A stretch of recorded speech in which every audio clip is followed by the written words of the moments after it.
Assalamualaikum warahmatullahi wabarakatuh. Perkenalkan, saya Nurul Hikmah, peserta Latsar CPNS 2021 dari Kementerian ATR BPN. Pada tugas kali ini, saya akan merangkum dan membahas tentang nilai-nilai dasar PNS. Ada 5 nilai-nilai dasar PNS yang disingkat menjadi aneka. A. Akuntabilitas. N. Nasionalisme. E. Etika publik. K. Komitmen mutu. A. Anti korupsi. Akuntabilitas adalah kewajiban pertanggungjawaban yang harus dicapai. Akuntabilitas merujuk pada kewajiban setiap individu, kelompok, atau institusi untuk memenuhi tanggung jawab yang menjadi amanahnya, yaitu menjamin terwujudnya nilai-nilai publik. Ada beberapa nilai-nilai publik, yaitu mampu mengambil pilihan yang tepat dan benar ketika terjadi konflik kepentingan antara kepentingan publik dan kepentingan sektor, kelompok, dan pribadi. Memiliki pemahaman dan kesadaran untuk menghindari dan mencegah keterlibatan PNS dalam politik praktis. Memperlakukan warga secara sama dan adil dalam penyelenggaraan pemerintahan dan pelayanan publik. Serta menunjukkan sikap dan perilaku yang konsisten dan dapat diandalkan sebagai penyelenggara pemerintahan.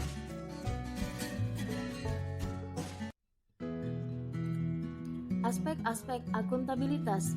Akuntabilitas adalah sebuah hubungan.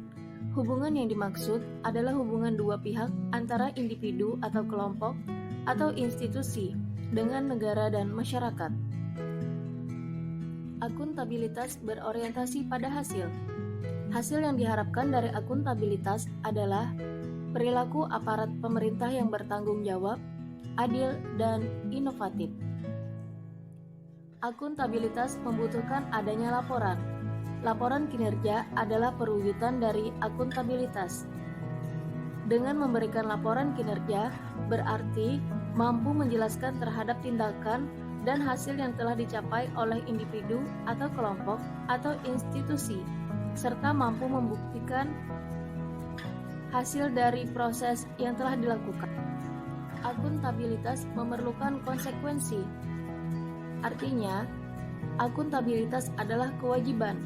Kewajiban menunjukkan tanggung jawab, dan tanggung jawab menghasilkan konsekuensi.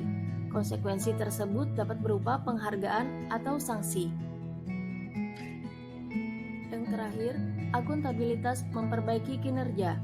Tujuan utama dari akuntabilitas adalah untuk memperbaiki kinerja PNS dalam memberikan pelayanan kepada masyarakat.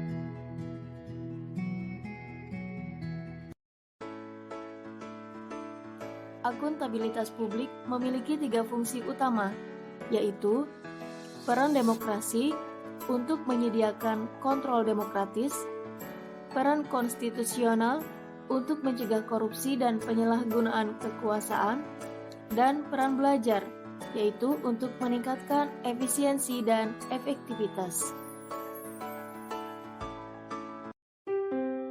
Akuntabilitas publik terdiri dari akuntabilitas vertikal dan horizontal. Akuntabilitas vertikal adalah pertanggungjawaban atas pengelolaan dana kepada otoritas yang lebih tinggi, misalnya pertanggungjawaban unit-unit kerja, dinas kepada pemerintah daerah, daerah ke pusat, pemerintah pusat kepada DPR.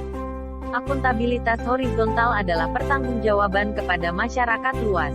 Contohnya adalah Lembaga Pemilihan Umum yang independen, Komisi Pemberantasan Korupsi, dan Komisi Investigasi Legislatif.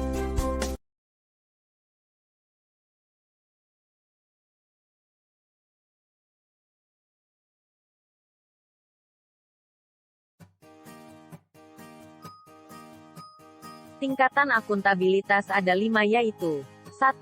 Akuntabilitas personal 2. Akuntabilitas individu 3. Akuntabilitas kelompok 4. Akuntabilitas organisasi 5. Akuntabilitas stakeholder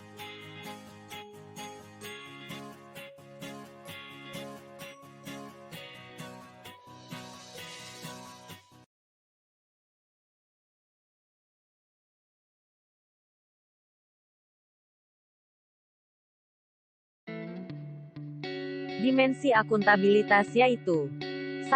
Akuntabilitas kejujuran dan hukum. 2. Akuntabilitas proses. 3. Akuntabilitas program. 4. Akuntabilitas kebijakan.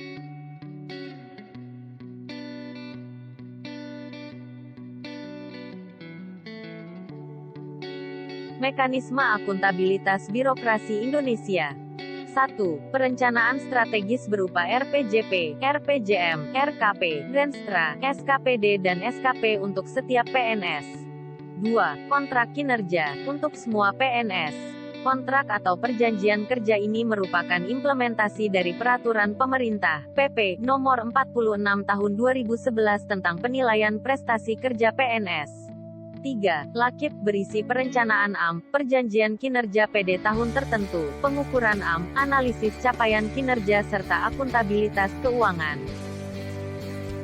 Lingkungan yang akuntabel tercipta dari atas ke bawah, di mana pimpinan memainkan peranan yang penting dalam menciptakan lingkungannya seperti lingkungan yang transparansi, berintegritas, bertanggung jawab, adil, terpercaya, seimbang dan jelas serta konsisten.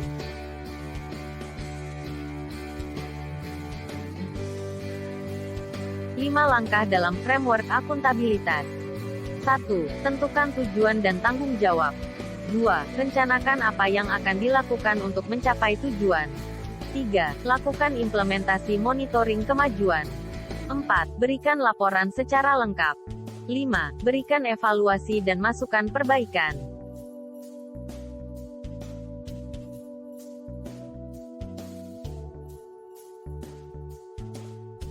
Akuntabilitas dalam organisasi. 1. Transparansi dan akses informasi. 2. Praktek kecurangan, fraud, dan perilaku korup. 3. Penggunaan sumber daya milik negara. 4. Penyimpanan dan penggunaan data dan informasi pemerintah. 5. Konflik kepentingan.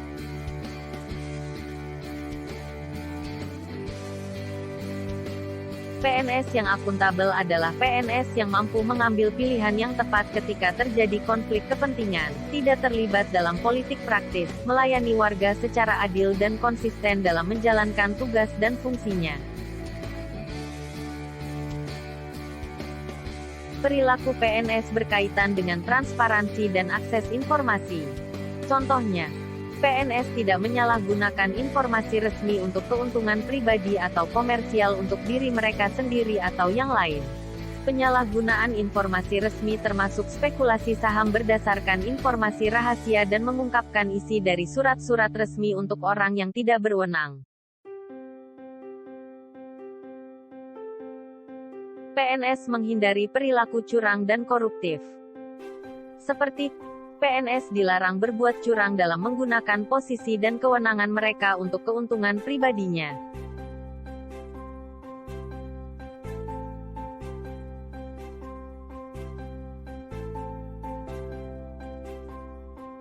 Perilaku PNS terhadap penggunaan sumber daya milik negara. Contohnya seperti PNS menggunakan sumber daya yang didanai publik secara teliti dan efisien. Hal ini termasuk fasilitas kantor dan peralatan, kendaraan, voucher biaya taksi, kredit korporasi kartu dan pembelian barang dan jasa. Perilaku PNS berkaitan dengan penggunaan data dan informasi pemerintah. Contohnya seperti PNS tidak menyalahgunakan informasi intern negara, tugas, status, kekuasaan, dan jabatannya untuk mendapat atau mencari keuntungan atau manfaat bagi diri sendiri atau untuk orang lain. Perilaku PNS berkaitan dengan konflik kepentingan. Contohnya seperti PNS harus dapat memastikan kepentingan pribadi atau keuangan tidak bertentangan dengan kemampuan mereka untuk melakukan tugas-tugas resmi mereka dengan tidak memihak.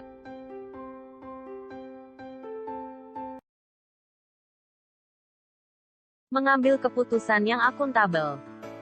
Memastikan tindakan dan keputusan yang berimbang dan tidak bias. Bertindak adil dan mematuhi prinsip-prinsip due process. Akuntabel dan transparan. Melakukan pekerjaan secara penuh, efektif dan efisien. Berperilaku sesuai dengan standar sektor publik. Kode sektor publik etika Nasionalisme adalah suatu sikap politik dari masyarakat suatu bangsa yang mempunyai kesamaan kebudayaan dan wilayah serta kesamaan cita-cita dan tujuan. Dengan demikian masyarakat suatu bangsa tersebut merasakan adanya kesetiaan yang mendalam terhadap bangsa itu sendiri. Prinsip-prinsip nasionalisme yaitu hasrat untuk mencapai kesatuan, hasrat untuk mencapai kemerdekaan, hasrat untuk mencapai keaslian, hasrat untuk mencapai kehormatan bangsa. Nilai Pancasila dalam menumbuhkan nasionalisme. Sila pertama yaitu jujur dan mempunyai integritas, hormat pada hak orang lain, hormat pada aturan hukum masyarakat, punya etika sebagai prinsip dasar dalam kehidupan sehari-hari, tidak korupsi dan tingkah laku koruptif lainnya, sabar, jiwa besar, berprasangka baik. Nilai Pancasila dalam menumbuhkan nasionalisme. Sila kedua yaitu 1. Toleran, 2. Berlaku adil, 3. Menghormati hak asasi orang lain, 4. Tidak zalim, 5. Sopan santun, 6. Saling tolong-menolong. Nilai-nilai Pancasila dalam menumbuhkan nasionalisme. Sila ketiga yaitu siap sedia membela negara, siap sedia membela kehormatan bangsa, siap sedia menjaga kesatuan dan persatuan, rukun damai, menjaga keutuhan bangsa, memelihara ketertiban dunia yang berdasarkan kemerdekaan, perdamaian abadi. Nilai-nilai Pancasila dalam menumbuhkan nasionalisme. Sila keempat yaitu tidak mau menangnya sendiri, tidak ngotot, tidak menghalalkan segala cara, tidak berbuat yang merugikan orang, kelompok lain, mau mendengar pendapat orang lain, siap menang, tetapi juga siap kalah, sportif, selalu sesuai aturan main, mematuhi undang-undang yang berlaku. Nilai-nilai Pancasila dalam menumbuhkan nasionalisme. Sila kelima yaitu tidak mementingkan diri sendiri, kelompok atau golongan, memperhatikan nasib orang lain, gotong royong, ringan sama dijinjing, berat sama dipikul, tidak serakah, tepat waktu, mau bekerja keras, saling membantu, suka menabung dan investasi. ASN sebagai pembuat dan pelaksana kebijakan publik. ASN harus memiliki nilai-nilai kepublikan, berorientasi pada kepentingan publik dan senantiasa menempatkan kepentingan publik, bangsa dan negara di atas kepentingan lainnya, mengedepankan kepentingan nasional ketimbang kepentingan sektoral dan golongan. ASN harus memiliki karakter dan orientasi kepublikan yang kuat dan mampu mengaktualisasikannya dalam setiap langkah-langkah pelaksanaan kebijakan publik. ASN sebagai eksekutor yang melaksanakan segala peraturan perundang-undangan yang menjadi landasan kebijakan publik di berbagai bidang dan sektor pemerintahan. ASN sebagai pelayan rakyat maksudnya 1. Bersikap adil dan tidak diskriminasi dalam memberikan pelayanan kepada masyarakat. 2. Profesional dan berintegritas dalam memberikan pelayanan. 3. Menjunjung tinggi nilai-nilai kejujuran, keadilan, tidak korupsi, transparan, akuntabel, dan memuaskan publik. ASN sebagai perekat dan pemersatu bangsa. Memiliki jiwa nasionalisme dan wawasan kebangsaan yang kuat, memiliki kesadaran sebagai penjaga kedaulatan negara, menjadi perekat bangsa dan mengupayakan situasi damai di seluruh wilayah Indonesia, dan menjaga keutuhan NKRI. Bersikap netral dan adil, mengayomi kepentingan kelompok minoritas, tidak membuat kebijakan diskriminatif dan menjadi figur teladan di lingkungan masyarakat.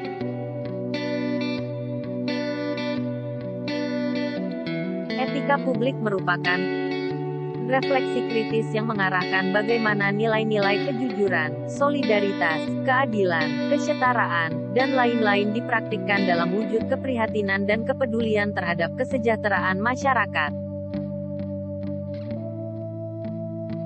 Kode etik adalah peraturan yang mengatur tingkah laku dalam suatu kelompok khusus, sudut pandangnya hanya ditunjukkan pada hal-hal prinsip dalam bentuk ketentuan-ketentuan tertulis.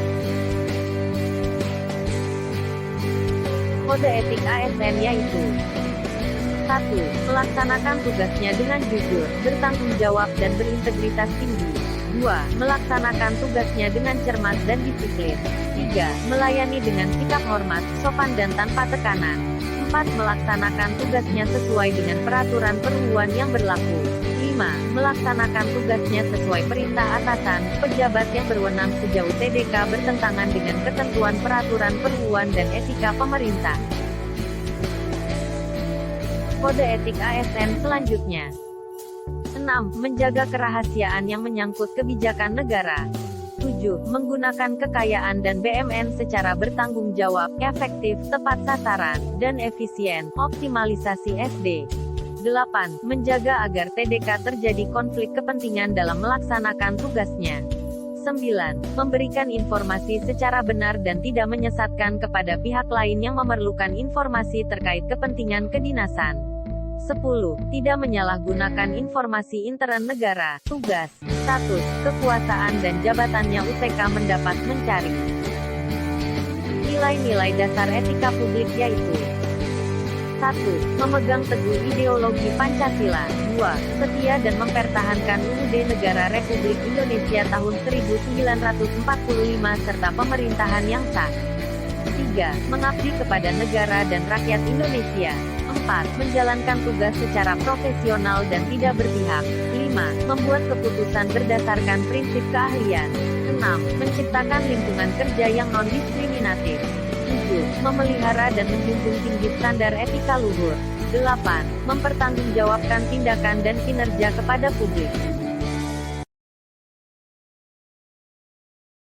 Nilai-nilai dasar etika publik selanjutnya.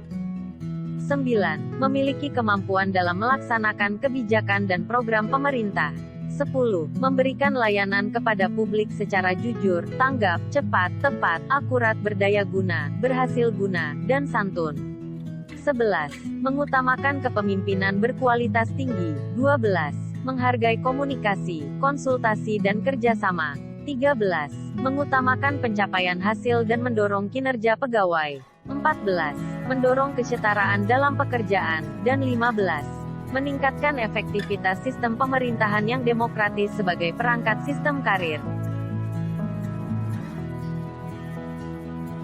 Moral dalam etika publik menuntut lebih dari kompetensi teknis karena harus mampu mengidentifikasi masalah-masalah dan konsep etika yang khas dalam pelayanan publik.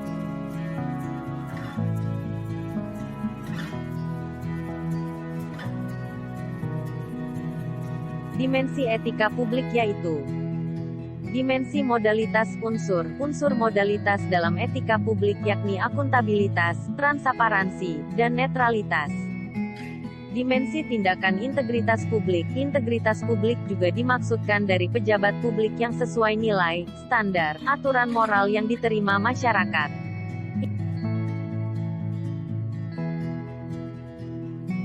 Tanpa kompetensi etika, pejabat cenderung menjadi tidak peka, tidak peduli dan diskriminatif terutama pada masyarakat kalangan bawah.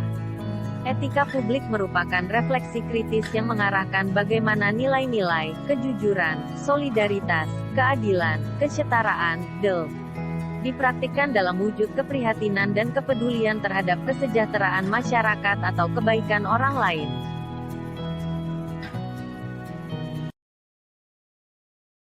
Komitmen mutu.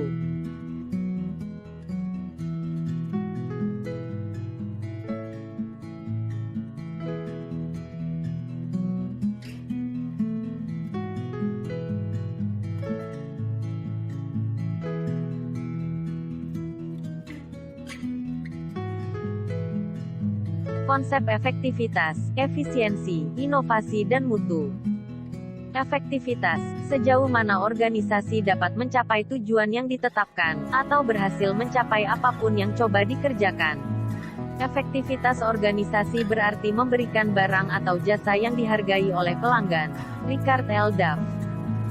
Efisiensi, jumlah sumber daya yang digunakan untuk mencapai tujuan organisasional. Efisiensi organisasi ditentukan oleh berapa banyak bahan baku, uang, dan manusia yang dibutuhkan untuk menghasilkan jumlah keluaran tertentu. Efisiensi dapat dihitung sebagai jumlah sumber daya yang digunakan untuk menghasilkan barang atau jasa. Richard L. Duff. Inovasi, cara utama di mana suatu organisasi beradaptasi terhadap perubahan-perubahan di pasar, teknologi, dan persaingan. Richard L. Duff. Mutu, apapun yang menjadi kebutuhan dan keinginan konsumen. Edward Deming. Nihil cacat, kesempurnaan dan kesesuaian terhadap persyaratan. Crosby. Kesesuaian terhadap spesifikasi. Juran.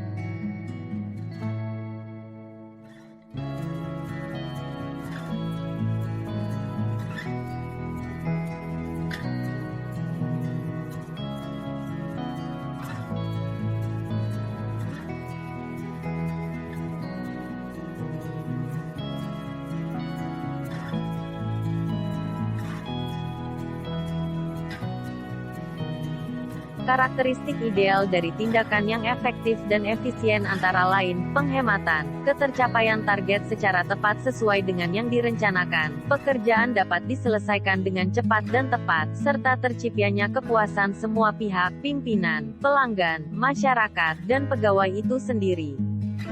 Konsekuensi dari penyelenggaraan kerja yang tidak efektif dan tidak efisien adalah ketidaktercapaian target kerja, ketidakpuasan banyak pihak, menurunkan kredibilitas instansi tempat bekerja di mata masyarakat, bahkan akan menimbulkan kerugian secara finansial.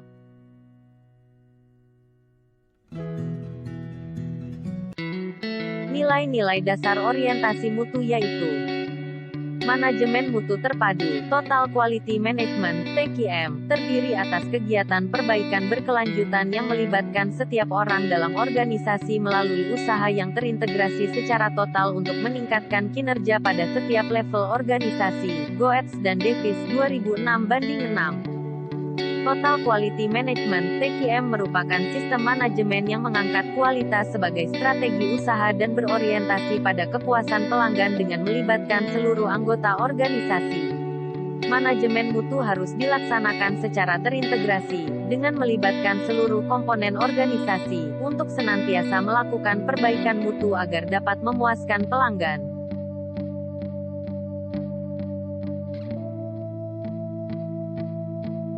Pendekatan inovatif dalam penyelenggaraan pemerintahan. Produktivitas merupakan rasio antara output dengan input, baik dari sisi proses maupun hasil. 4 fokus inovasi. 1. Product innovation sama dengan menyangkut perubahan produk jasa yang dihasilkan.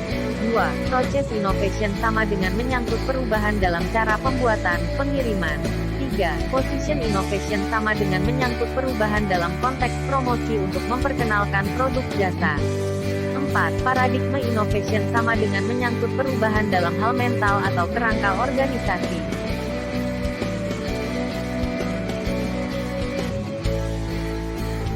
Membangun komitmen mutu dalam penyelenggaraan pemerintahan. Pelayanan publik yang bermutu merupakan wujud akuntabilitas pemerintah selaku penyedia layanan publik. Pelayanan publik yang bermutu akan menciptakan kepercayaan publik kepada pemerintah. Inovasi dapat menekan biaya produksi, meningkatkan produktivitas, menambah keuntungan, memperkuat organisasi dalam meningkatkan daya saing di era ekonomi global, meningkatkan kemampuan organisasi dalam beradaptasi dengan perubahan lingkungan.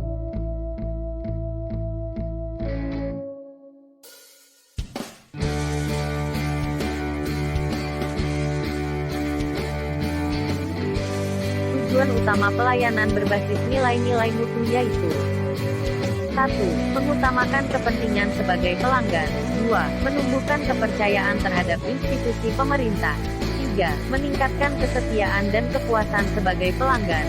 4. Menjalankan tugas, peran, dan fungsi sesuai dengan ketentuan peraturan dan peruntuk secara akuntabel, profesional, dan inovatif.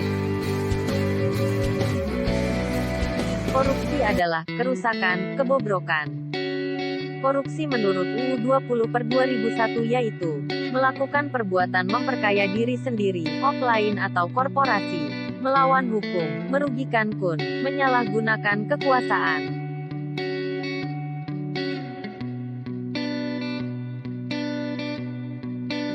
Ada 7 jenis korupsi yaitu 1. Korupsi transaktif, adanya kesepakatan antara pemberi dan penerima, demi keuntungan bersama. 2. Korupsi ekstraaktif, menyertakan bentuk-bentuk kursi, tekanan, atau mengancam, di mana pihak pemberi dipaksa untuk menyuap demi mencegah kerugian yang mengancam. 3. Korupsi investif, investasi keuntungan dari TPK, yaitu dengan melibatkan suatu penawaran barang, jasa. 4. Korupsi nepotistik berupa pemberian perlakuan khusus KPD teman, yang mempunyai hubungan dekat.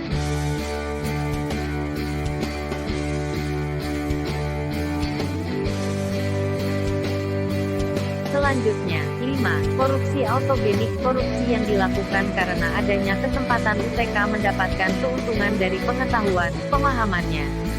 6. Korupsi suportif, melindungi TPK dengan membangun suasana kondusif. Korupsi ini mengacu pada penciptaan suasana yang kondusif UTK melindungi, mempertahankan keberadaan TPK lainnya. 7. Korupsi defensif, korupsi yang terpaksa dilakukan dalam rangka mempertahankan diri dari pemerasan. Nilai dasar anti korupsi adalah jujur, peduli, mandiri, disiplin, tanggung jawab, kerja keras, sederhana, berani, adil.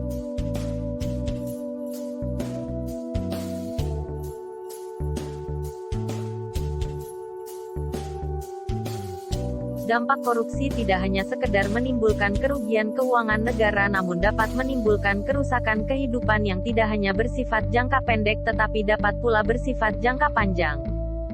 Kesadaran diri anti korupsi yang dibangun melalui pendekatan spiritual, tanggung jawab spiritual yang baik pasti akan menghasilkan niat yang baik dan mendorong untuk memiliki visi dan misi yang baik, hingga selalu memiliki semangat untuk melakukan proses atau usaha terbaik dan mendapatkan hasil terbaik, agar dapat dipertanggungjawabkan juga secara publik.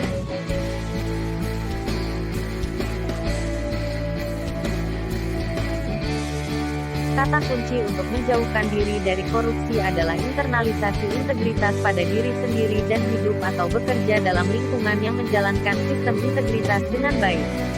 Identifikasi nilai dasar anti korupsi memberikan nilai-nilai dasar anti korupsi yang prioritas dan memiliki signifikan yang tinggi. Penanaman nilai integritas dapat dilakukan dengan pendekatan beragam cara, diantaranya melalui 3 proses perubahan. Penanaman nilai integritas yaitu kesediaan, identifikasi dan internalisasi.